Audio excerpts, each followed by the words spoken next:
बोलो भारत माता की। अरे इस पंडाल को ऊपर पता लग जाए, जरा ऐसी आवाज आनी चाहिए। हम जरा श्रमेव जयते वाले लोग हैं। भारत माता की, भारत माता की। साथियों, एक बात में सुधार कर देता हूं। हमारे मंच संचालक ने कहा कि मुख्य अतिथि या मुख्य वक्ता जो भी कहा, लेकिन मैं आज आपको एक सरप्राइज देना चाहता हूं। मुख्य वक्ता आज मैं नहीं रहूंगा। मुख्य वक्ता आज देश के प्रधानमंत्री जी रहेंगे, जो 12:40 पर हमारे साथ जुड़ने वाले हैं। तो इसलिए आज हमको बेताबी से इंतजार अपने प्रधानमंत्री जी के संदेश का करना है। मैं तो अपनी बातचीत उनसे पहले शुरू खत्म करूंगा। उनका समय 12:40 पर है और सारे देश में आज वो श्रमिकों को संबोधित कर रहे हैं। इस कार्यक्रम में हम कहीं छूट ना जाए, इसलिए कार्यक्रम का आयोजन इसी प्रकार से किया है। मंच पर विराजमान हमारे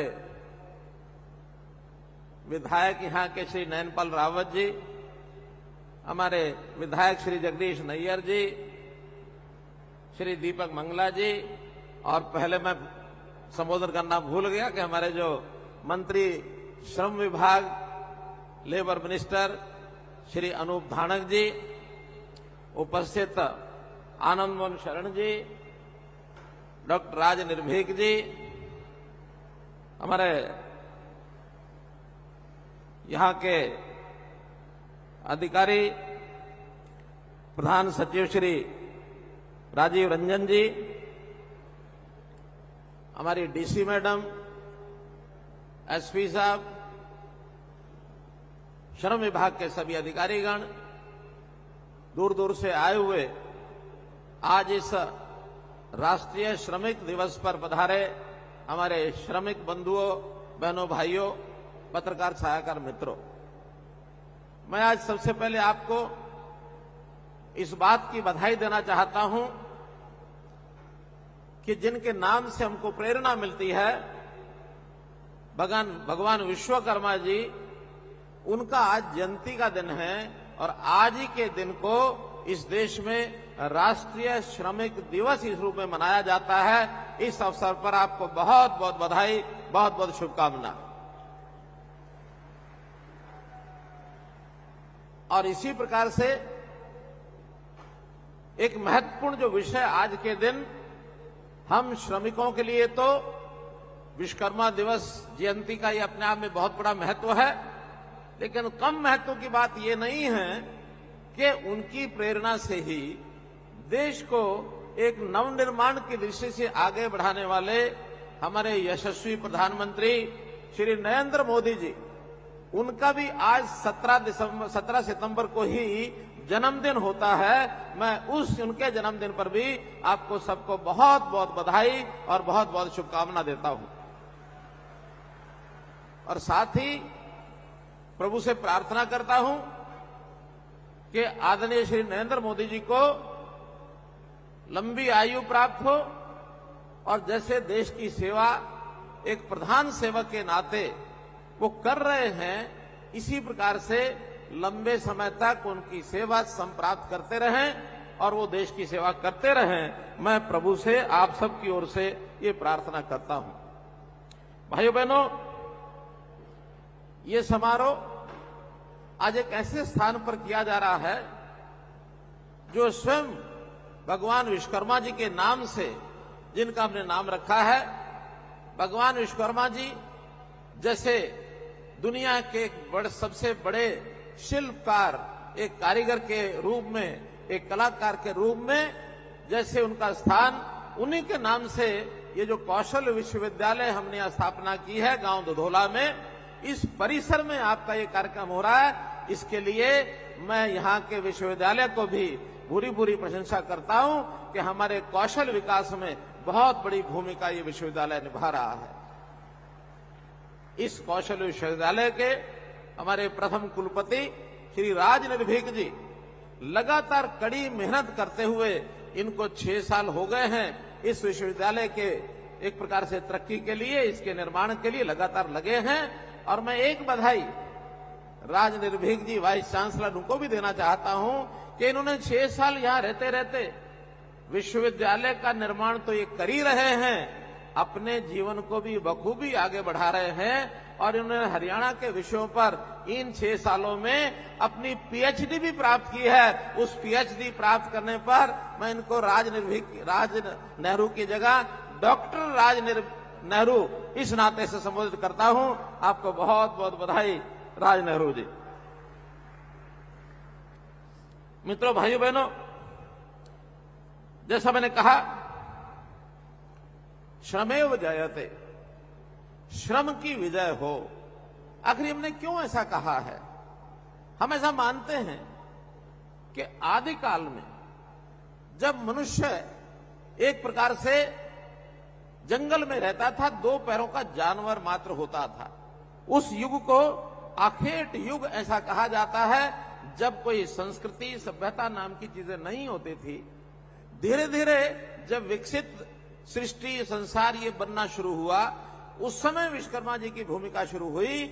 सबसे पहले विश्वकर्मा जी के समय, चाहे वो मिट्टी के कारण से, चाहे वो लकड़ी के कारण से, चाहे वो छोटा मोटा जो उस समय के खनिज पदार्थ मिलते हैं उनके कारण से जो निर्माण का काम शुरू किया, और जो मनुष्य की तकलीफ है, उनकी कठिनाई उस समय के युग में ध्यान में आई, अपने आप को कठिनाई में महसूस करके, और हम सब लोगों के एक प्रकार से अच्छे जीवन को जीने के लिए सुविधाएं उपलब्ध कराने के लिए ये कारीगर नाम से जो सिस्टम शुरू हुआ, ये सारी चीजें हमारी बननी शुरू हुई।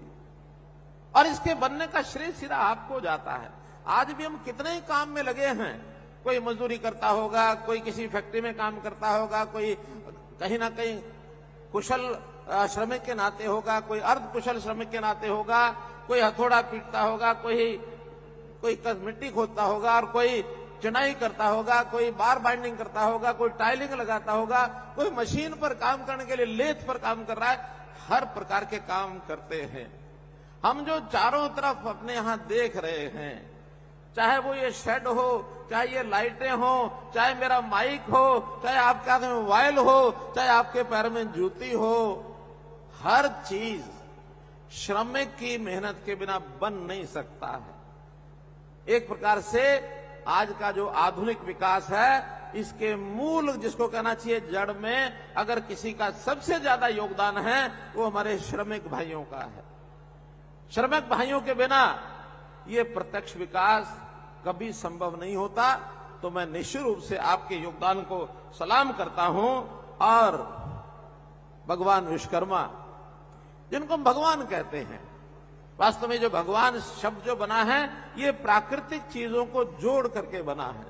जैसे प्राकृतिक चीजों में चीजें आती हैं, भूमि आती है, गगन आता है, वायु आती है, अग्नि होती है, नीर होता है, पानी। अब ये 5 तत्व हैं प्रकृति के, भूमि, गगन, वायु, अग्नि, नीर। और इनका सबका पहला शब्द यदि हम जोड़ लेते हैं, भूमि से भ, गगन से ग, वायु से व, अग्नि से अ, नीर से न, सब मिलाकर क्या क्या बन जाता है? ये बन जाता है भगवान। बनता कि नहीं? तो ये प्रकृति की चीजों को हम समेट करके और जिस प्रकार का निर्माण हम करते हैं, वास्तव में भगवान के स्वरूप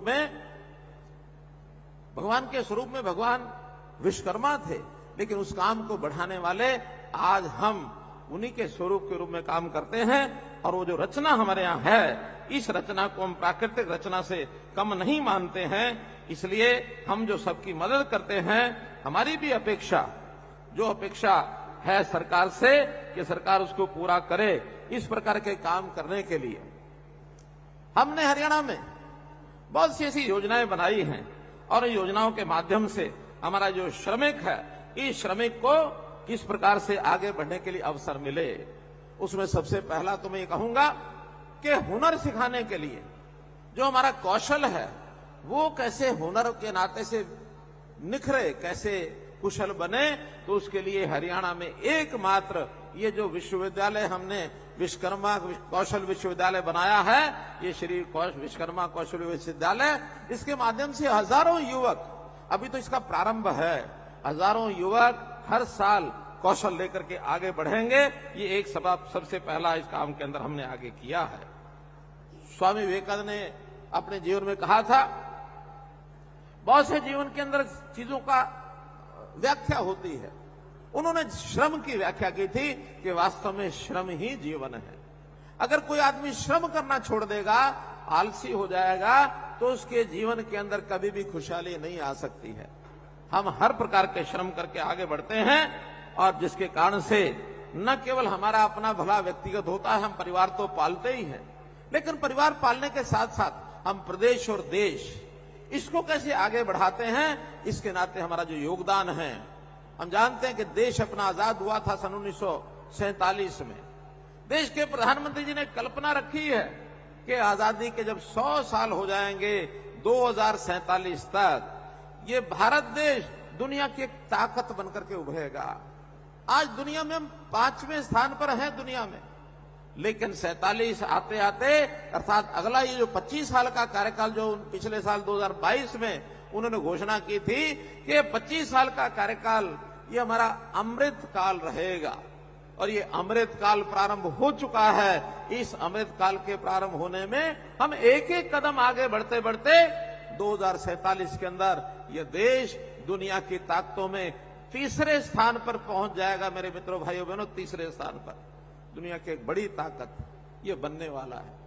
हम किस प्रकार से आगे बढ़ रहे हैं, एक एक बात, हमारी आर्थिक स्थिति, हमारी औद्योगिक विकास, हमारा इंफ्रास्ट्रक्चर विकास किस प्रकार से बढ़ रहा है, ये पिछले 8-9 सालों में मैंने देखा होगा कि आज दुनिया के जो विकसित देश हैं उस गति के साथ हम आगे बढ़ रहे हैं, और उसमें बहुत बड़ा योगदान हमारे इन श्रमिक भाइयों का है। श्रमिक भाई 2 श्रेणियों में बांटे जा सकते हैं, एक संगठित क्षेत्र के श्रमिक बंधु और एक असंगठित। हरियाणा में 25% श्रमिक तो संगठित क्षेत्र में हैं, जिनकी यूनियंस भी होती हैं, जो अपनी आवाज इन यूनियंस के माध्यम से अपने जो एम्प्लॉयर है, जो हमारा उद्योगपति है, उस तक पहुंचा सकते हैं, सरकार तक पहुंचा सकते हैं। लेकिन 75% असंगठित जो हमारा श्रमिक है, जो कहीं छोटे बड़े काम करता है, उसकी कोई यूनियन भी नहीं होती है। हमारी चिंता ये भी है कि उनके हित में, उनके हक में ये हम लगातार काम करते रहें। इसके नाते से हमने 2 श्रम कल्याण बोर्ड बनाए हैं, एक लेबर वेलफेयर बोर्ड है और एक बिल्डिंग कंस्ट्रक्शन वर्कर्स बोर्ड है। तो इस प्रकार के दोनों बोर्ड्स हमारे जो काम करते हैं, उस काम में बहुत सी सुविधाएं हमको मिलती हैं। जो सुविधाएं मिलती हैं उसका बहुत उल्लेख सब लोग करते हैं। आज भी मैं विश्वास दिलाता हूं कि इन श्रमिकों के कल्याण के बोर्ड के माध्यम से कुछ नई योजनाएं भी मेरे मन में हैं। उन योजनाओं की मैं आपके सामने रखूंगा, निश्चित रूप से आपको लाभ होगा। पिछले 9 वर्षों में हमने श्रमिकों के लिए कुल मिलाकर 2181 करोड़ रुपए का खर्च इन 2 बोर्ड्स के माध्यम से किया है, और अभी आज मैं उसमें कुछ और नई चीजें जोड़ रहा हूं।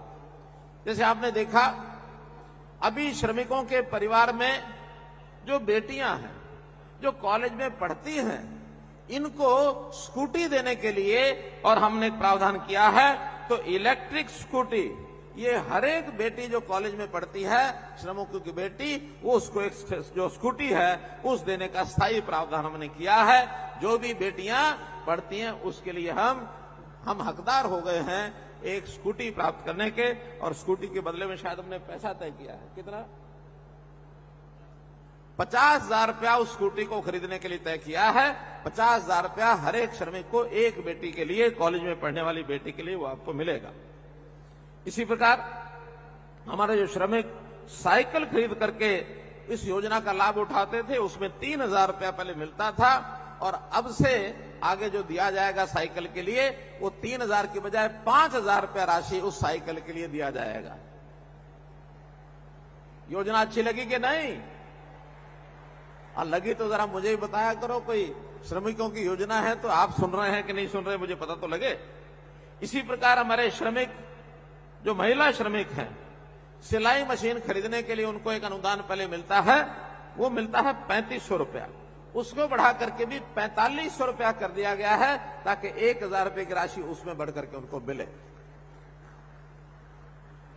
जो औद्योगिक श्रमिक हैं, उनके बच्चे स्कूल कॉलेज में जाते हैं, स्कूल कॉलेज में जाने के लिए उनकी जो छात्रवृत्ति मिलती है, एक समय था बेटी बचाओ बेटी पढ़ाओ, ये एक कार्यक्रम देश में चला, हमारे प्रदेश ने बहुत उल्लेखनीय प्रगति की, लेकिन बेटियों को बेटों से प्राथमिकता मिलती रही है। आज भी ऐसा नहीं कि वो छोड़ दी जाएगी, लेकिन फिर भी लगता है जो विद्यार्थी हैं शायद उसमें हम अंतर करना छोड़ दें। अभी जो पहले छात्रों को जितना पैसा मिलता था उससे 1.5 गुना बेटियों को मिलता रहा है। अब हम छात्र जो बेटे हैं उनको भी बेटियों से कम नहीं देंगे, जो कमी है उसको हम पूरा कर देंगे। करना चाहिए ना, करना चाहिए, लेकिन इतना ही नहीं, उसमें वृद्धि भी कर रहे हैं। उसमें जो 4-5 आइटम है मैं आपको बताता हूं। अभी तक 9वीं 10वीं इनमें छात्रों के लिए 5000, छात्राओं के लिए 7000 रुपये राशि दी जाती थी, लेकिन अब आगे से छात्र हो या छात्रा हो उन सबको 7000 की बजाय अब ये 10,000 रुपये की राशि उनको छात्रवृत्ति के रूप में दी जाएगी। वार्षिक 10,000 रुपया मिलेगा। ITI डिप्लोमा के जो प्रत्येक 1 वर्ष के लिए जो पहले 6,000 और 8,500 मिलता था, अब वो भी बढ़ा करके उसको 10,000 रुपया किया है, तो इनको भी 10,000 रुपया ITI के छात्रों को भी मिलेगा। 11वीं और 12वीं पहले 5,500 और 7,750 ये राशि मिलती थी, अब ये मिला करके 12,000 रुपया वार्षिक, छात्र हो छात्रा हो सबको 12,000 रुपया वार्षिक ये मिलेगा।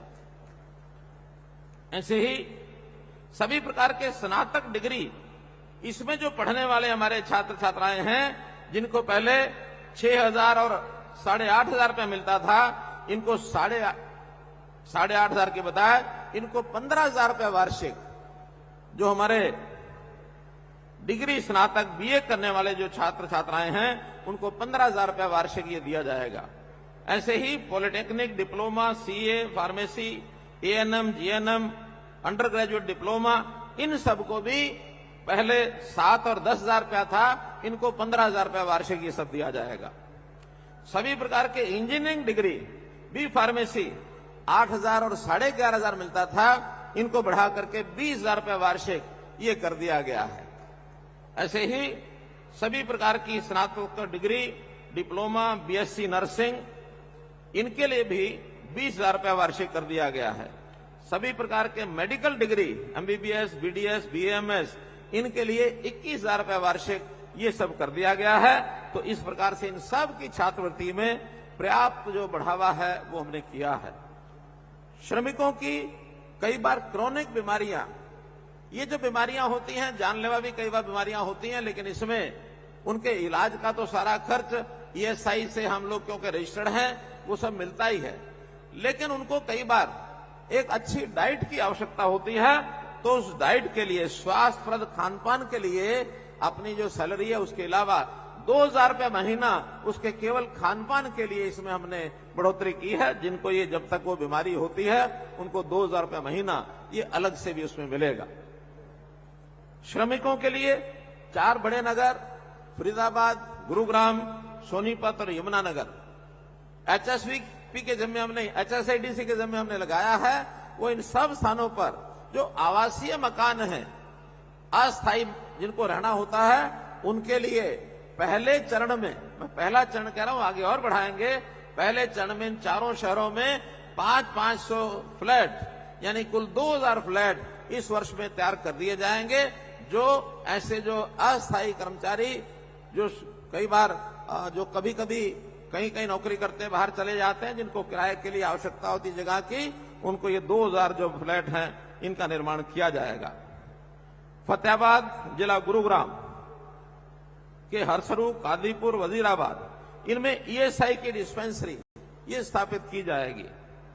हरियाणा राज्य की सभी ESI डिस्पेंसरियों में ECG की सुविधा ये भी लागू की जा रही है, ताकि लोगों को जो ECG का टेस्ट है, हार्ट के जो पेशेंट हैं उनका जो ईसीजी ये आसानी से हो जाए।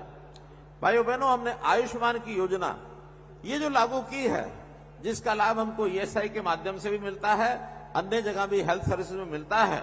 अभी तक जिनकी 15,000 रुपए की सैलरी है, 1,80,000 रुपए साल का, उनको ये आयुष्मान की योजना फ्री मिलती है। इसके ऊपर 3 लाख रुपए तक अर्थात 25,000 रुपए महीना, 15 से 25,000 रुपए महीना जिनकी सैलरी है, उनको भी एक बहुत नॉमिनल सा 125 रुपया मासिक, इसके बदले में 5 लाख रुपए का जो बीमा है ये उनका सबका किया जाएगा। ये भी एक जानकारी दी है। मित्रों, आर्थिक तौर पर ये सब घोषणाएं ये मैंने की हैं।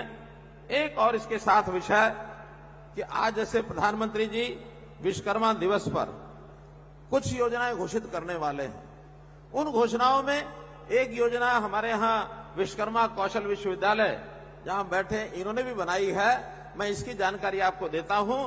बाद में वो जो घोषणाएं होंगी उसके साथ डबटेल करके जो उसमें ज्यादा लाभदायक होगी, कुछ चीजें यहां लाभदायक होंगी, कुछ उनमें लाभदायक होंगी, उसके बाद जो लाभदायक होगी उसको आगे बढ़ाएंगे।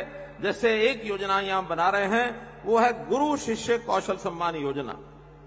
गुरु शिष्य कौशल सम्मान योजना के अंतर्गत इसका उद्देश्य अनौपचारिक क्षेत्र 25,000 शिल्पकारों को, कारीगर और श्रमिकों को, जैसे प्लम्बर हैं, बढ़ई हैं, राजमिस्त्री आदि कौशल यानी क्षमता को पहचान कर उनको ट्रेंड करना, उनको प्रमाणित करना और ऐसे ट्रेंड गुरु के रूप में उनको पहचान दिलवाना। अर्थात जो सीख जाएंगे उसके बाद वो गुरु के नाते अर्थात ट्रेनर के नाते भी काम करेंगे। वो ट्रेनर जो है उनको सरकार जो है उनको एनरोल करेगी और बाद में ऐसे लोगों को, नई पीढ़ी के लोगों को और हम जो है उनको ट्रेंड कर सके। तो इस योजना में 75,000 युवाओं को कौशल आधारित प्रशिक्षण ट्रेड गुरुओं के साथ प्रशिक्षक के रूप में जोड़ा जाएगा और कौशल प्रशिक्षण कार्यक्रमों के सफल समापन के बाद ऐसे लोगों को प्रमाण पत्र प्रदान किए जाएंगे। स्वरोजगार शुरू करने व उद्यमी बनने में ये सब सक्षम हमको बनाएगा। ये योजना कौशल विश्वविद्यालय द्वारा कार्यान्वित की जाएगी, 5 साल के लिए होगी। इसका कुल बजट सरकार ने 208 करोड़ रुपए ये मंजूर किया है। तो मित्रों, भाइयों बहनों, आज के इस अवसर पर इतनी सारी योजनाएं लाभ की आपके सामने मैंने रखी हैं।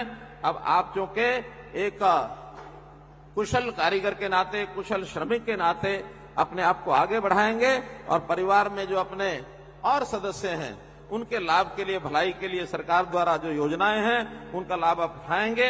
अब चूंकि जैसे मैंने कहा था कि अब बहुत शीघ्र प्रधानमंत्री जी हमारे साथ जुड़ने वाले हैं।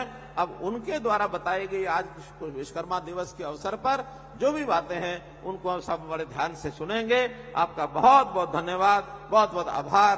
फिर से बोलेंगे, भारत माता की, भारत माता की। बहुत बहुत धन्यवाद। बोलो भारत माता की। अरे इस पंडाल को ऊपर पता लग जाए, जरा ऐसी आवाज आनी चाहिए। हम जरा श्रमेव जयते वाले लोग हैं। भारत माता की, भारत माता की। साथियों, एक बात में